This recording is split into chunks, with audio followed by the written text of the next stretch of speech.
এই নরেন্দ্র মোদীর ভারত এক সময় শেখ হাসিনাকে ক্ষমতায় রেখে ভারত থেকে বলতো যে বাংলাদেশের নির্বাচন হচ্ছে তাদের অভ্যন্তরীণ ব্যাপার, এই বিষয়ে আমাদের মন্তব্য করার দরকার নাই, কারণ তারা শেখ হাসিনাকেই বারবার ক্ষমতায় রাখতে চাইতো। এখন সেই ভারত নতুন করে বলছে সবাইকে নিয়ে নির্বাচন করতে হবে, ইনক্লুসিভ নির্বাচন চাই।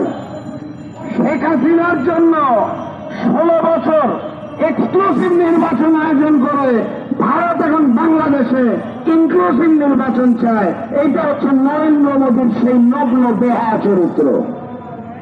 তারা যে মুসলমান মিটনে নামবেন এটাই তো স্বাভাবিক। নরেন্দ্র মোদীর হিন্দুত্ববাদ এবং ভারতের ওই মন্ত্রণালয়গুলোর মনে হয় ভারতের কোথাও মসজিদ থাকলেই বোধহয় ওটার নিচে মন্দির আছে, থাকতেই হবে, এটা হচ্ছে তাদের নীতি। সেই ভারতের কাছে আপনি ভালো কিছু আশা করবেন এটা কখনোই হতে পারে না। সেই ভারত ওয়াকফ বিল সংশোধনীর মাধ্যমে মুসলমানদের দানকৃত মসজিদ, মাদ্রাসা, এতিমখানা এখন দখল করে লুটপাট করার পরিকল্পনা করছে। এখন তাদের নতুন করে মন্দিরের নিচে মসজিদ খুঁজতে হয় না। যে সকল মসজিদ আল্লাহর জ্ঞান দেওয়ার জন্য দাঁড়িয়ে আছে সেগুলোকে লুটপাট করার জন্য তারা এখন আইন পাশ করতে চায়, মুসলমান নিধনে নামতে চায়, মুসলমানদের দুনিয়া থেকে নিশ্চিহ্ন করতে চায়। আমরা বাংলাদেশে দাঁড়িয়ে স্পষ্ট ভাষায় জানিয়ে দিতে চাই, উপরে আল্লাহ আছে, সারা দুনিয়ার মুসলমানরা প্রস্তুত আছে। মুসলমান নিধনের ষড়যন্ত্র করবেন না। প্রয়োজনে ভারত বিরোধী আন্দোলন হবে, ভারত নিশ্চিহ্ন হয়ে যেতে পারে, মুসলমানরা নিশ্চিহ্ন হবে না দুনিয়া থেকে। সংগ্রামী সাথী এবং বন্ধুগণ, লন্দুর দর্জিকে দিয়ে সিকিম দখল হয়েছিল, শেখ হাসিনাকে দিয়ে বাংলাদেশ দখল করা যায় নাই। বাংলাদেশের মানুষ হচ্ছে সেই জাতি যারা রক্ত দিতে জানে, যারা প্রতিবাদ করতে জানে, যারা প্রতিরোধ করতে জানে। শেখ হাসিনাকে প্রতিরোধ করেছে, প্রয়োজনে ভারতীয় র এবং নরেন্দ্র মোদীকেও প্রতিরোধ করবে ইনশাআল্লাহ। আমি আজকে আপনাদেরকে স্পষ্ট ভাষায় বলতে চাই, আমাদের এই অন্তর্বর্তী সরকার ভারতের চোখে চোখ রেখে প্রতিবাদ জানিয়েছে। যখন ভারত বলেছে মুর্শিদাবাদের দাঙ্গার পিছনে বাংলাদেশের মানুষ দায়ী, আমি অন্তত এই বিষয়টা নিয়ে অন্তর্বর্তী সরকারকে ধন্যবাদ জানাতে চাই।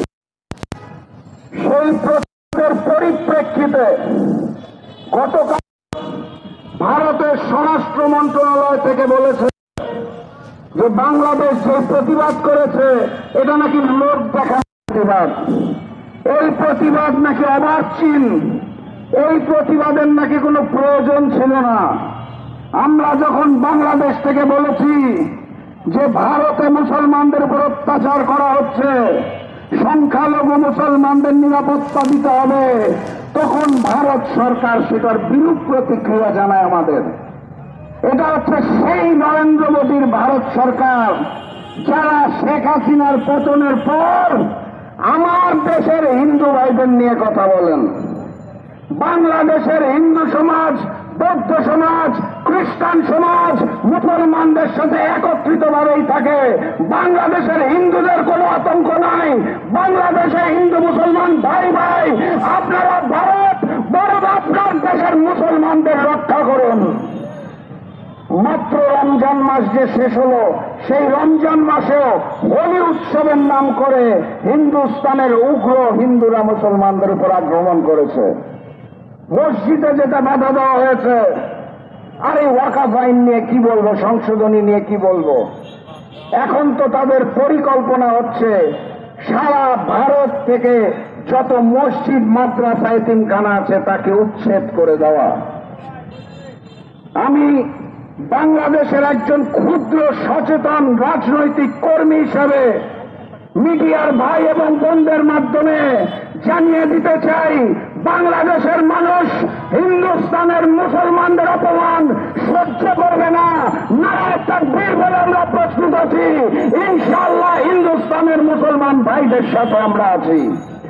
আমরা ফিলিস্তিনের যে মুসলমান নির্যাতিত ভাইরা রয়েছে তাদের সাথেও আছি।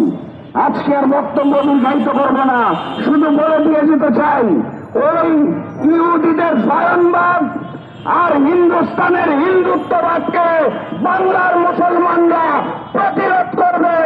ইহুদি পড়ল এবং হিন্দুস্তানি পড়ল বয়কটের মাধ্যমে ইনশাআল্লাহ। আগামী দিনের স্বপ্নানী মুসলিম বিশ্বের প্রতি আহ্বান জানিয়ে আমি আজকের মতো বিদায় নিচ্ছি। বিষয়ের পথযাত্রা শুরু, জীবন অথবা মৃত্যু। আসসালামু আলাইকুম।